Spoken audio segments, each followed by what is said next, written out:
Bienvenue pour le 7-8 politique sur TV78. Voici le sommaire pour ce mois de juillet. Sur les 577 députés élus le 18 juin 2017, 424 n'avaient jamais eu ce mandat. C'est le cas de Jean-Noël Barrot, élu de la 2e circonscription des Yvelines, sous l'étiquette Modem République En Marche. 2 ans après, quel est son bilan? Nous allons en parler avec lui en plateau. Du côté des Républicains, la reconstruction peine toujours à se mettre en place. Quelle ligne adopter? Un repli sur le centre, une ouverture sur l'extrême droite? Le président du Sénat, Gérard Larcher, a tranché depuis bien longtemps. Comment œuvre-t-il en coulisses? Éléments de réponse au cours d'un entretien réalisé voici quelques jours par Grégory Canallet lors d'un déplacement des sénateurs des Yvelines à Toussus, le Noble. Et puis, avant les vacances, le préfet des Yvelines a répondu aux questions des élus lors de la dernière séance du conseil départemental, l'occasion de parler décentralisation. Je reçois donc pour débuter Jean-Noël Barrot. Bonjour et bienvenue en plateau. Bonjour. Député des Yvelines, Modem, membre de la commission des finances, notamment à l'Assemblée. Et dans un rapport sur les finances publiques, publié le 25 juin, les magistrats de la Cour des comptes s'inquiètent du coût budgétaire des annonces post-grand débat. Ils craignent une dérive du déficit public d'ici la fin du quinquennat. Est-ce qu'ils ont raison de s'inquiéter ? Alors d'abord, ce qu'il faut dire, c'est que cette année, pour la 2e année consécutive, mais c'est une première historique, on peut dire, à l'Assemblée nationale, nous avons consacré 2 semaines au mois de juin pour examiner l'exécution des budgets. Jusqu'à présent, on passait 3 mois de l'année, à l'automne, pour discuter des projections budgétaires, ce qu'on allait faire de l'argent public. Désormais, nous passons 2 semaines au mois de juin pour discuter de ce qui a été fait de l'argent public et si l'argent public a été utilisé à bon escient. Ça n'existait pas jusqu'à présent puisque la loi de règlement, celle qui fige l'exécution des comptes, était votée en une journée. Et donc, est-ce que c'est le cas alors justement? Est-ce que l'argent a bien été utilisé? Alors les députés de la commission des finances se sont chacun penchés sur un sujet en particulier. J'ai voulu, pour ma part, examiner dans la ligne budgétaire qui est celle dont j'ai la responsabilité, asile, immigration et intégration, le coût de la politique de reconduite à la frontière et son efficacité, avec à la fois les politiques de départ forcées et à la fois les politiques de départ aidées, c'est-à-dire les incitations financières que l'on peut donner aux personnes pour qu'elles rentrent dans leur pays d'origine. C'était la première fois qu'on s'attachait à estimer le coût global de cette politique publique et donc je pense que c'était utile. Ensuite, sur les questions macroéconomiques que vous posiez à l'instant, il est vrai qu'un certain nombre de gestes qui étaient très attendus ont été faits en direction des classes moyennes et en réalité de l'ensemble des Français et qu'il va désormais falloir les financer avec des réductions de dépenses publiques, ce qui a déjà été engagé dans les 2 premières années et qui va devoir s'amplifier. On va revenir dans un instant sur cette question des expulsions, justement, parce que vous avez pointé le coût que cela pouvait représenter, et on va y revenir au cours de cet entretien. Tout d'abord, je reviens sur ces questions plus globales, sur le budget. Le gouvernement prévoyait de rétablir l'équilibre des comptes publics, même de dégager un excédent de 0,3% du PIB, c'était pour 2022. Aujourd'hui, on évoque plutôt un déficit d'1,2%. C'est-à-dire qu'aujourd'hui, rien ne se passe comme prévu ? Écoutez, la première chose à dire, c'est que depuis l'élection d'Emmanuel Macron, la France est enfin sortie de la procédure pour déficit excessif. La procédure pour déficit excessif, c'est une procédure que peut déclencher l'Union européenne quand un de ses États dépasse pendant trop longtemps le seuil des 3% de déficit.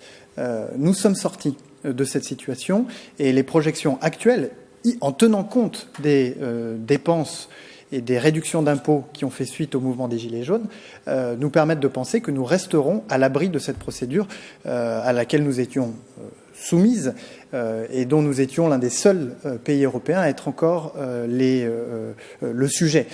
Donc de ce point de vue-là, évidemment, on peut regretter qu'on s'écarte d'une perspective d'un retour à l'équilibre, voire d'un budget en excédent, mais il nous reste encore 3 ans pour essayer de réduire les dépenses inefficaces. Et en tout cas, moi, c'est ce à quoi je vais m'employer à la Commission des finances cet automne. Et peut-être d'être moins généreux. Est-ce que le président a été trop généreux pendant ces 2 premières années de mandat ? Je ne crois pas qu'il y ait vraiment eu 21 milliards d'euros de baisse d'impôts. Oui, mais c'est une réponse forte à une demande forte qui a été exprimée pendant le grand débat national, pendant le mouvement des Gilets jaunes. Je crois que les Français n'auraient pas compris que suite à cette grande mobilisation qui a débuté par une exaspération liée au pouvoir d'achat, qu'on n'ait pas apporté de réponse en matière de pouvoir d'achat à ces demandes. Et puis, à nouveau, je le répète, il reste encore, et les Français le savent, parce que je les ai entendus pendant les grands débats qui se sont tenus ici dans les Yvelines, il reste encore un certain nombre de dépenses inefficaces sur lesquelles on peut agir pour essayer de financer ces réductions d'impôts. Et puisqu'on parle des dépenses, justement, vous l'avez mentionné tout à l'heure, ce rapport parlementaire sur la politique d'expulsion des sans-papiers que vous avez mené, en moyenne une expulsion de force 13 800 €. Voilà ce que ça coûte. C'est ce que vous dites. En comparaison, un retour aidé, c'est 2 500 €. Il faut donc changer de cap et s'orienter vers des retours aidés. Alors, notre objectif là n'était pas nécessairement de faire des économies. C'était simplement de faire la démonstration que là où les parlementaires, qui ont été critiqués assez fortement pendant le grand débat national, peuvent être utiles, c'est quand ils rendent des comptes aux Français sur la manière dont est utilisé l'argent public. La politique de reconduite aux frontières était peu évaluée. Pourquoi ? Parce qu'elle mobilise de très nombreux ministères qui ont chacun leur comptabilité propre. Mais donc, quand on regarde une politique publique qui les mobilise tous, on finit par ne pas savoir combien ils coûtent. Et donc, le premier objectif, c'était de rendre des comptes. Et les comptes qui sont rendus à l'occasion de la remise de ce rapport, c'est qu'effectivement, une expulsion coûte 14 000 €, soit 500 millions d'euros au total. C'est à peu près le montant que nous allons prélever sur les GAFA. Quand un retour aidé coûte 2 500 €, c'est-à-dire l'incitation financière qui est donnée, plus tous les frais engagés pour cette procédure, coûte évidemment beaucoup moins cher. La recommandation que nous avons faite à l'issue de ce rapport, elle est double. La première, c'est de poursuivre les efforts diplomatiques engagés par la France et l'Union européenne avec les pays d'origine des personnes concernées. Puisque si les expulsions coûtent très cher, c'est parce qu'un grand nombre d'entre elles n'aboutissent pas. Et si elles n'aboutissent pas, c'est parfois en raison de difficultés opérationnelles, mais souvent parce que le pays d'origine refuse d'accepter le retour de la personne concernée. Or, on a pu mesurer dans ce travail que lorsque des accords de coopération ont été signés, les retours se passent de manière beaucoup plus simple.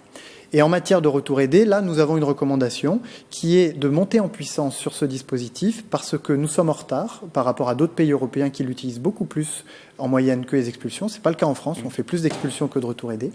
Et que pour les pays, pour les ressortissants de pays qui sont assez lointains, je pense notamment aux pays africains, aux pays du Moyen-Orient, qui ont souvent mobilisé des communautés, des financements pour parvenir à arriver en Europe. Un retour est souvent perçu comme un échec, sauf s'il s'accompagne d'un vrai projet de réinsertion. Et c'est ce à quoi cette aide au retour peut contribuer. Et ça ne va pas créer un appel d'air, justement? Ça n'a pas créé d'appel d'air? Est-ce que plus de personnes, justement, cherchent à regagner les pays qui pratiquent ces retours aidés pour justement en bénéficier? C'est une très bonne question. Alors évidemment, on a voulu s'en assurer. Ce que l'on a fait, c'est qu'on a collecté, et c'était aussi une manière pour nous, parlementaires, de démontrer qu'on était en capacité de le faire, de très nombreuses données, des milliers de données par nationalité sur les comportements d'arrivée et de retour. Et nous avons pu mesurer ainsi que l'aide au retour volontaire, l'incitation financière avait un véritable effet déclencheur sur la décision de rentrer dans son pays d'origine, mais que effectivement, quand on augmente le montant de l'aide au retour, il n'y a pas d'effet sur les arrivées. En réalité, les montants concernés ne sont pas suffisants pour justifier, je dirais, le voyage ou le trajet, la prise de risque pour venir en Europe. Et donc, ce n'est pas ce dispositif d'aide au retour qui est de nature à créer un appel d'air. Si on élargit un petit peu le propos pour faire un bilan de vos 2 premières années en tant que député, vous les résumeriez comment? Est-ce qu'elles ont été intéressantes, décevantes par rapport à ce que vous pouviez vous en attendre? Alors, elles ont été satisfaisantes parce que sur, je dirais, 2 sujets majeurs pour le territoire, nous avons réussi à faire évoluer les choses. Le premier sujet, c'est la question du logement social et des obligations liées à la loi SRU qui impose aux communes de plus de 1500 habitants en Île-de-France d'atteindre 25% de logements sociaux à l'horizon 2025. Cette contrainte est plus forte en Île-de-France que dans le reste du territoire français et c'est justifié parce que créer des logements sociaux, ça engendre un certain nombre de coûts pour les communes qui sont plus faciles à absorber quand on est proche de Paris, qui a des transports en commun, qui a tout un tas de services pour accompagner les personnes qui arrivent. Mais ce n'est pas tout à fait le cas pour les communes des Yvelines et de l'Île-de-France en général qui se trouvent hors du cœur dense et urbanisé de l'Île-de-France. Et donc ce que nous avons réussi à faire adopter, c'est un amendement que nous avons rédigé en lien avec les maires de la vallée de Chevreuse notamment, c'est que ce seuil de 1500 habitants, à partir duquel on est assujetti aux obligations, soit relevé pour les communes qui sont dans le rural de l'Île-de-France au même niveau que pour le reste du territoire, ce qui va leur permettre d'aménager et faire de l'aménagement du territoire qui soit un petit peu plus harmonieux. il y a eu aussi d'autres avancées que nous avons pu obtenir dans le cadre de cette discussion et qui vont permettre, là aussi, aux maires d'envisager, de penser l'aménagement du territoire dans de meilleures conditions. Donc ça, c'est le premier sujet sur lequel on a pu avancer. C'était l'année dernière. Cette année, le sujet sur lequel on a pu avancer et qui est très important pour, en tout cas, la deuxième circonscription des Yvelines, c'est la question des nuisances sonores.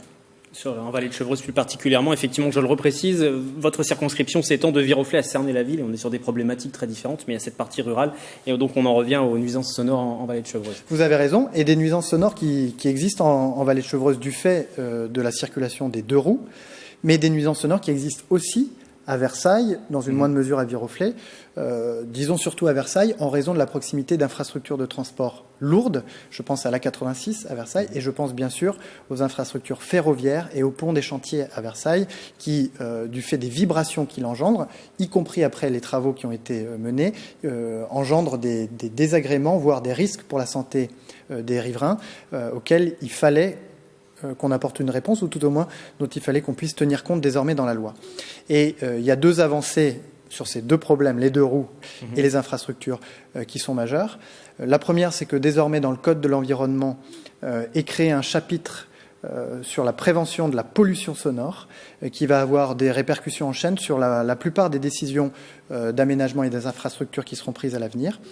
Et pour rentrer plus dans le détail, désormais, quand on construira ou qu'on rénovera ou qu'on développera ou qu'on aménagera des infrastructures de transport, on ne devra pas seulement tenir compte du bruit moyen, qui était une obligation jusqu'à présent mais qui n'était pas suffisante, mais des autres formes de bruit qui sont plus subtiles mais plus difficiles à mesurer et qui sont celles dont on sait aujourd'hui qu'elles ont un impact sur la santé, à savoir les vibrations, et ce qu'on appelle l'émergence, c'est-à-dire les pics de bruit. Quand un motard démarre ou quand un train passe et que ça fait beaucoup de bruit, et puis qu'ensuite il n'y a pas beaucoup de bruit, quand vous prenez la moyenne, vous pouvez penser que le bruit est moyen alors que des bruits très forts peuvent être engendrés. Et ça, c'est très important. Et puis concernant les deux roues, nous avons obtenu un engagement de la ministre des Transports pour qu'une charte qui avait déjà été rédigée mais dont nous ne connaissions pas encore l'existence, avec les constructeurs, puisse être signée sur des engagements de lutte contre la nuisance sonore dans la construction même des véhicules.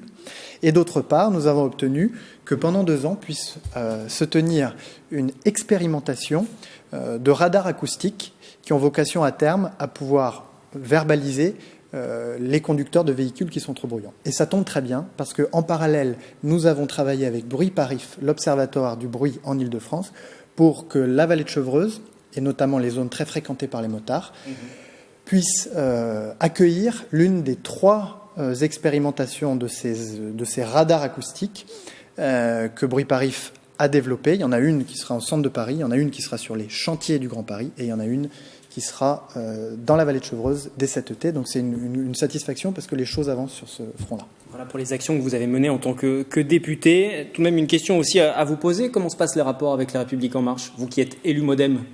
Les rapports se passent très bien. Je suis secrétaire général du MoDem, donc je suis amené à discuter de manière quasi quotidienne avec les responsables nationaux de La République En Marche, et ça se passe très bien dans l'ensemble. Et puis, avec mes collègues parlementaires de La République En Marche des Yvelines, là aussi ça se passe très bien. Nous avons commencé à bâtir ensemble un rendez-vous régulier avec les élus des Yvelines qui sont en soutien de la majorité présidentielle. Nous avions reçu Jacqueline Gouraud il y a quelques mois. La semaine dernière, nous avons reçu Sébastien Lecornu, juste à côté d'ici, à Elancourt. Et nous créons donc des liens d'amitié, mais aussi de réflexion, pour pouvoir bâtir ensemble des projets pour les territoires, puisque c'est ce qui va nous occuper dans les années qui viennent. Et donc on en parle maintenant. Les municipales, ce sera en 2020. Et si je vous ai posé cette question des rapports avec LREM aussi pour le MoDem, c'est parce qu'il va falloir se mettre d'accord sur des listes. Est-ce que les discussions sont déjà engagées ? Et pour être très clair, si LREM apporte son soutien à des candidats républicains, vous les suivez ? Alors écoutez, comme secrétaire général du MoDem, je peux observer ce qui se passe au niveau national, et le constat que je fais, c'est que dans l'immense majorité des cas, La République En Marche et le MoDem, de manière tout à fait naturelle, travaillent ensemble, main dans la main. Il y a évidemment des cas où on n'est pas forcément d'accord. C'est peut-être d'ailleurs le cas le plus fréquent, c'est peut-être le cas inversé de celui que vous avez mentionné, le cas où des élus du MoDem travaillent avec des majorités sortantes, parfois LR, le plus souvent, en tout cas, divers droite ou centre droit, avec des réflexions à La République En Marche pour aller ou pour partir ou pour proposer une alternative à ces majorités. Et c'est dans ces cas-là qu'on essaye de discuter pour trouver un point d'atterrissage commun. Parce que derrière, il y aura des agglomérations à gérer. Il faudra bien dégager des majorités et voir qui peut se mettre d'accord. Mais on aura l'occasion d'en reparler à la rentrée. Merci encore d'être venu sur ce plateau faire un premier bilan. Vous ferez une pause pendant l'été ? Bien sûr, en famille. Merci Jean-Noël Barrot. Nous allons dans un instant retrouver Grégory Canalé en compagnie de Gérard Larcher. Tout de suite, un point sur la question de la décentralisation, notion abordée lors du dernier conseil départemental en présence du préfet. La mise en œuvre de la réforme de l'organisation territoriale de l'État, c'est l'objet de la circulaire du 12 juin envoyée par le Premier ministre au préfet. Elle rappelle notamment, c'est à l'échelon départemental que doivent être mises en œuvre les politiques de l'État. Une directive rappelée par le préfet des Yvelines lors de son intervention devant l'Assemblée départementale le vendredi 28 juin et illustrée avec l'exemple de la loi SRU sur le seuil de logements sociaux imposé aux communes. Notre interprétation sera toujours positive à partir du travail de terrain et que nous mobilisons tous les moyens pour accompagner dans ce cadre réglementaire en effet contraignant et que notre vision des choses sera toujours une vision bienveillante pour une application la plus intelligente et imaginative de la loi. Du côté des institutions décentralisées, conseillers municipaux ou départementaux, maires ou présidents de département, les attentes sur l'acte de décentralisation sont importantes. Alors, je pense qu'il faut donner plus de pouvoir aux collectivités. Tout ce que l'État ne fait pas bien à l'échelon central, il faut le confier aux collectivités. L'État, lui, doit mieux faire ce qui est le cœur de son métier, c'est la défense, c'est la sécurité, c'est la diplomatie, bien entendu, et qui sont aussi les garants de l'unité nationale.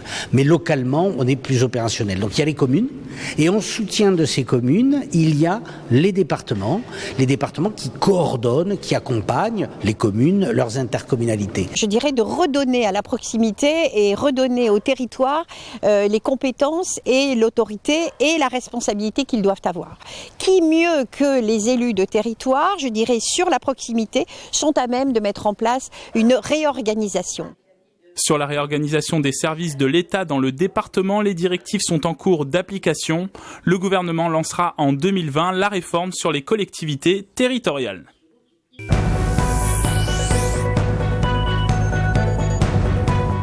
Gérard Larcher, bonjour. Bonjour.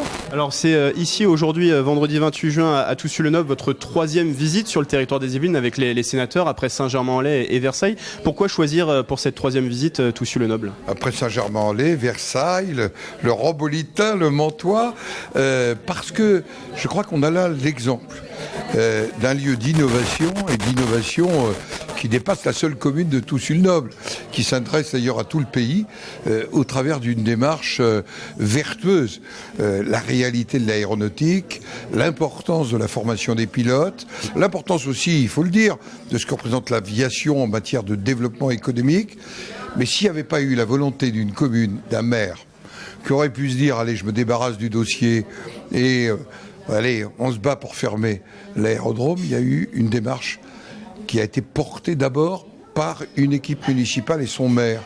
Et vous voyez, Toussus-le-Noble, je le dis avec beaucoup de respect, c'est pas une immense métropole.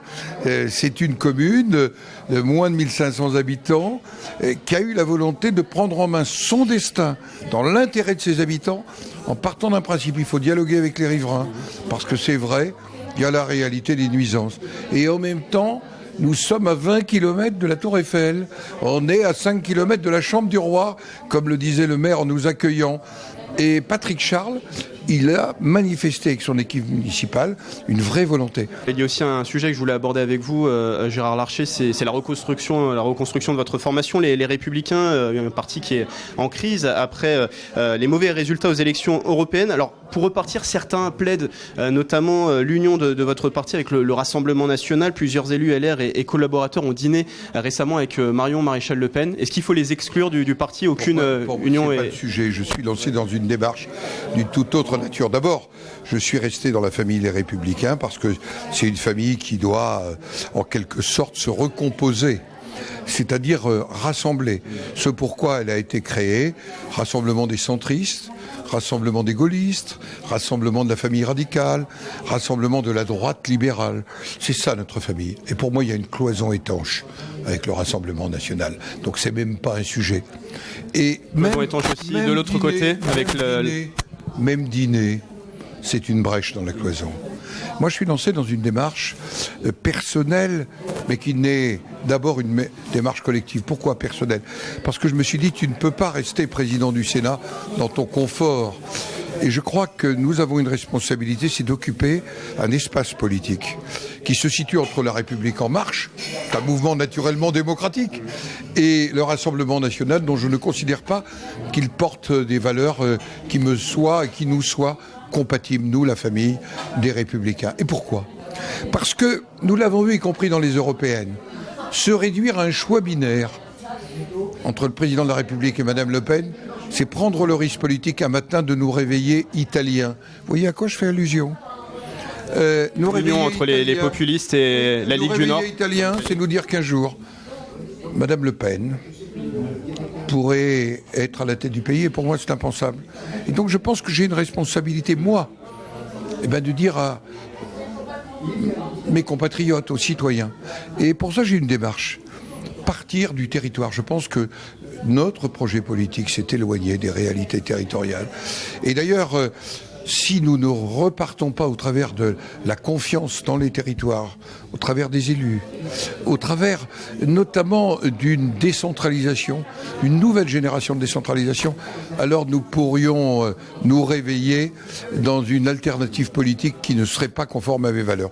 C'est le sens de ma démarche. Donc le 6 juillet prochain, LR tient une convention. L'élection du nouveau président, elle doit intervenir à la mi-octobre après le départ de Laurent Wauquiez. Quel est le travail qui va être opéré là dans les vacances ? C'est la reconstruction, vous le disiez ? Le 6 juillet, nous avons une convention sur valeurs et engagement. Savoir quelles sont nos valeurs. Et je prendrai la parole pour rappeler nos valeurs, y compris à ceux qui peut-être ne savent plus très bien où sont les valeurs. Nous sommes un rassemblement, nous sommes de droite et du centre, nous sommes gaullistes pour une partie d'entre nous, nous sommes humanistes, nous croyons en la société de responsabilité, de solidarité, nous croyons au territoire, c'est tout ça qu'il faut réaffirmer. Et puis, le moment venu, il y aura le choix d'un président. Mais ce qui m'importe, moi, c'est de rassembler toutes les familles du centre et au-delà, beaucoup d'élus indépendants, pour se dire ensemble, est-ce qu'on ne partage pas un même regard sur l'avenir de notre pays ? Est-ce que ça ne part pas d'abord des territoires ? Regardez l'exemple de ce matin, à Toussus-le-Noble. S'il n'y avait pas un territoire, une commune, bien sûr relayé par un département, une région, en lien avec l'État, avec une communauté d'agglos, s'il n'y avait pas une volonté territoriale, je ne suis pas certain qu'on en serait là.